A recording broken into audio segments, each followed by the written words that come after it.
கொண்டாடும் நண்பர்கள் அனைவருக்கும் இனிய யுகாதி திருநாள் நல்வாழ்த்துகள். ஆதியில் அண்டம் விரிவடைந்ததில் அதன் தொடர்ச்சியாக பூமி உட்பட பல்வேறு கிரகங்கள் உண்டாகின. மிக நீண்ட காலத்திற்கு பிறகு உயிர்கள் ஒவ்வொரு கிரகத்திலும் தோன்ற ஆரம்பித்தன. நாம் அறிந்த வகையிலே பூமி என்னும் இக்கிரகமே அதிகப்படியான உயிர்களை உட்கொண்டுள்ள பூகோள அமைப்பை பெற்றது. பரிணாம வளர்ச்சியின் அடுத்த கட்டங்களில் மனிதனின் படைப்பு தோன்றியது. நாகரிகத்தின் வளர்ச்சியில் வாழ்க்கை செம்மைப்பட ஆரம்பித்த பொழுது காலத்தின் கணிதம் உண்டாக்கப்பட்டது. பூமி தோன்றிய நாள் எதுவென்று எவரும் அறிகிலர். மனிதன் முற்றிய நாகரிகம் அடைந்த நாள் எதுவென்று எவரும் அறிகிலர். இன்று வரை ஆயுதங்களின் உற்பத்தி பெருக்கிலும், போர்களில், வெறித்தனமான ஈடுபாடுகளிலும், ஒருவரை ஒருவர் கொன்று அழிக்கின்ற மரண சாசன போர்களிலும், பிறரது வளங்களை ஆக்கிரமித்து பிறரது செல்வங்களை அடைய நினைக்கின்ற தேசங்களின் சுயநலமான போக்கிலும், யாவரையும் விட தாமே உயர்ந்தவர் என்ற மேல்நோக்கு அதிகார சிந்தனையிலும், பிறரை அழித்து முன்னேறத் தொடங்குகின்ற மனிதனின் வாழ்க்கையிலும் இன்று வரை எந்த ஒரு பெரும் மாற்றமும் நிகழ்ந்ததாக தெரியவில்லை. மனிதர் நாகரிகம் தொடங்கிய நாளிலிருந்து இன்று வரை மனிதன் தனது பண்பாட்டின் உச்சாணி நிலையை அடையவே தொடர்ந்து பல்வேறு வழிகளிலும் பாடுபட்டு கொண்டே இருக்கிறான். ஆனால் அவற்றை முழுமையாக அடைந்து விட்டோம் என்று ஒட்டுமொத்த உலகமும் மார்தட்டி கொள்ளும் நிலையில் இன்று இல்லை. ஆக வட்டார அளவிலேயே, எல்லைகளின் அளவிலேயே உலகம் வெகுவாக சுருங்கி போய் கிடைக்கின்ற நிலைதான் இன்று வரை தொடர்கின்றது. கால பரிமாணத்தின் சீதோஷ்ண நிலையில் இந்த புள்ளியில் இருந்துதான் உலகத்திற்கு பெருத்த நன்மைகள் உண்டாகின்றன என்று எந்த ஒரு குறிப்பிட்ட புள்ளியையும் ஒட்டுமொத்த உலகத்திற்கும் எவராலும் வழங்க இயலாமல் போயிற்று. ஏனெனில் புள்ளிகள் மாற மாற பலன்களும் இடத்திற்கு இடம் தொடர்ந்து மாறிக்கொண்டே இருக்கின்றன. இவற்றின் வகைப்படுத்துதலில் பூமியில் பிறந்த மனிதர்கள் அனைவருமே ஒவ்வொரு விதமான பிரிவின் கீழ் அடங்கி போய் அவர்களுக்கான பலாபலன்கள் என்பவை ஒரே காலத்தில் சமச்சீரற்ற நிலையில் கிடைக்கத் தொடங்கின. ஒரே பிரிவில் இருக்கின்ற மனிதர்களாக இருந்தாலும் அவர்கள் வசிக்கின்ற இடங்களுக்கு ஏற்பவே அவர்களுக்கான உலகின் பலன்கள் கிடைக்கத் தொடங்கின.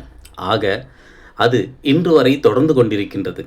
ஆகவே மனிதர்கள் கூறும் சாத்திரங்களின் வழியே ராசிகள் மற்றும் இன்ன பிறவிதமான பல வகைகளிலும் மனிதர்கள் பல்வேறு விதமான அணிகளில் திரண்டாலும் அனைவருக்கும் சம விகிதத்தில் ஒரே காலத்தில் ஒரே விதமான பலன்கள் நடப்பதில்லை. இதனையே அனுபவங்கள் நிரூபிக்கின்றன.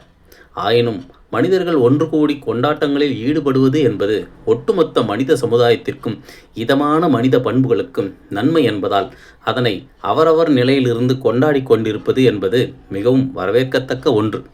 கிரகங்களின் தொடர்ந்து மாறிக்கொண்டிருக்கும் இயக்கங்களும் அவற்றின் நிலைகளும் கோணங்களும் கதிர் இயக்கங்களும் தட்ப வெப்பங்களும் பூமியின் உயிரினங்களை, பூமியின் குறிப்பிட்ட நிலப்பரப்பை எந்த அளவுக்கு பாதிக்கின்றதோ அதற்கு ஏற்ப அந்தந்த பகுதிகளில் நல்ல நாட்களையும் தீய நாட்களையும் குறிப்பிட்டு அவற்றை நடைமுறைப்படுத்த தொடங்கினர். பின்னாளில் அவை சாஸ்திர வடிவங்கள் பெற்றன. வெப்பமும் குளிர்ச்சியும், வெளிச்சமும் இருட்டும், நெருக்கங்களும் தூரங்களும் மனிதர்களின் வாழ்வை நிர்ணயிக்கின்ற மிக முக்கியமான காரணிகள் ஆகின. ஆயினும் அவரவர் வாழ்வியல் சூழல்களில் நாகரிகம் முற்றி மன நிறைவடைந்து போன அல்லது அப்படி நினைத்து கொண்ட ஒரு முகூர்த்த நாளில் ஒரு குறிப்பிட்ட நாளை இந்த யுகத்தின் ஆதி நாளாக கருதி கொண்டாடத் தொடங்கினர். இது உலகெங்கிலும் இடத்துக்கு இடம், மனிதருக்கு மனிதர் வேறுபடத் தொடங்கியது.